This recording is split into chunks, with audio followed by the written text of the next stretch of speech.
Okay, now let's go over to the massacre in South Texas. Look, it is a cliche. There's no doubt about it. When anybody gets hurt and any families are impacted with tragedy and horror and atrocity, that politicians come out and say, "Oh, we have to pray." And I have done that. Please pray for the family. Please pray for the victims. This happened, of course, with the church massacre in South Texas. But the left now don't want to hear that anymore, okay? Because they want action.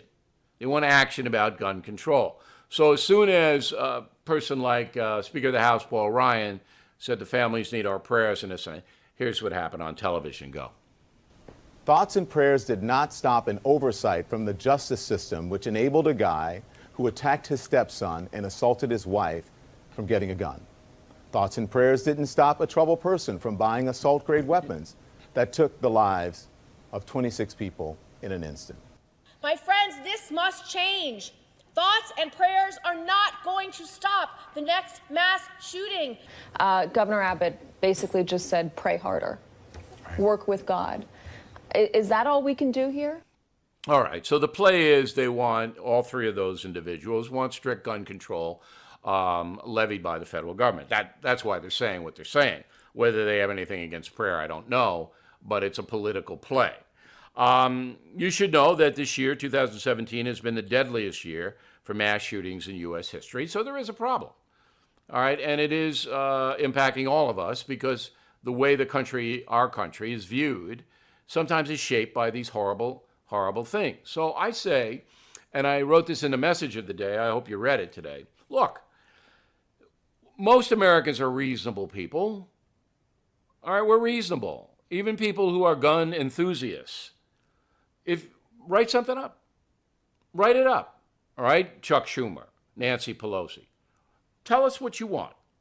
Tell us why what you want would alleviate the mass shooting problem. Let's see it. So when we see it, then we can evaluate its worthiness, which segues right into Chicago, Illinois. Right now, that city is approaching 600 homicides. It's down from 680 at this time last year, but 600 homicides, 3,200 people shot so far in Chicago, Illinois. It was 3,800 at this time last year, so there's a little bit of an improvement. But that's like saying, Iran killed 10,000 in 15, but only 8,900 in 16. Come on. It's still out of control. You don't have 3,200 citizens of Chicago shot in 10 months and don't think you have an out of control situation, right? Am I right? Okay. So we all know that this situation has been going on for a decade now. Rahm Emanuel, Democratic governor, has been in there for 6 years. 6 years as mayor of Chicago, Democratic mayor. 6 years. He doesn't know what to do. He has no blanking clue what to do. And you say, okay, well, gun control. You got it. You got it.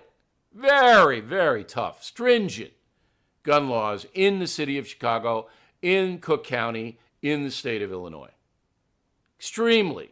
It's not Mississippi or Virginia or Georgia or Texas. It's not. And I'm not disparaging those 4 states, but access to guns in those 4 states isn't difficult. Access to guns in Illinois, Cook County, and Chicago is. And if you're caught violating the law, you're supposed to get a hard time. Of course, the liberal judges don't give the thugs hard time, and that's part of the problem. But anyway, so if you want a stringent gun control government, if that's what the left wants, and it is, show me it's going to work. Show me in the United States, not in Australia, here. Show me that's going to work with all the weapons on the streets. More than 100 million guns. I think it's 300 million, some people say. But I'm going to say, conservatively, it's 100 million guns already in circulation.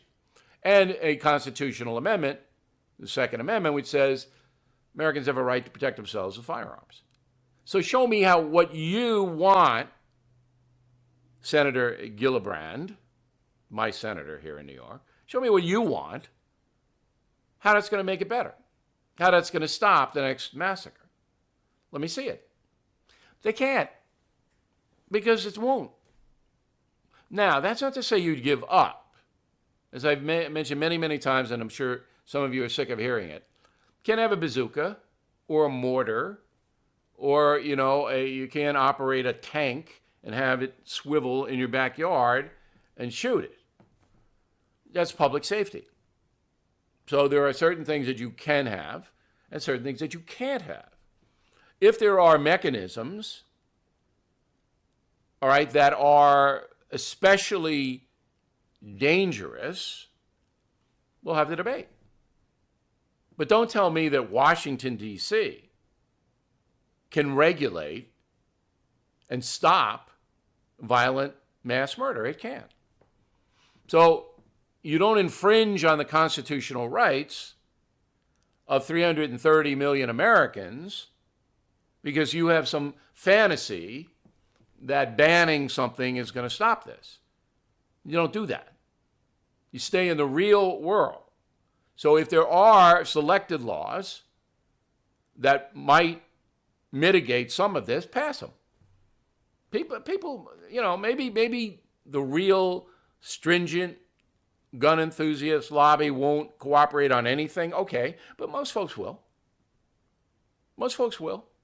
But you got to spell it out. You can't be doing this, don't pray, or can't we do more than God, or, Number one, it's insulting because good intentions are that you pray for the victims and their families. Those are good intentions. Don't insult them. And number two, you don't know what to do. Those three individuals that you saw that we ran on that montage, they don't know what to do. They have nothing. They never have had anything. It's this crazy theory like legalizing drugs is going to solve the addiction problem. It's another nutty thing. No, it's not. Okay.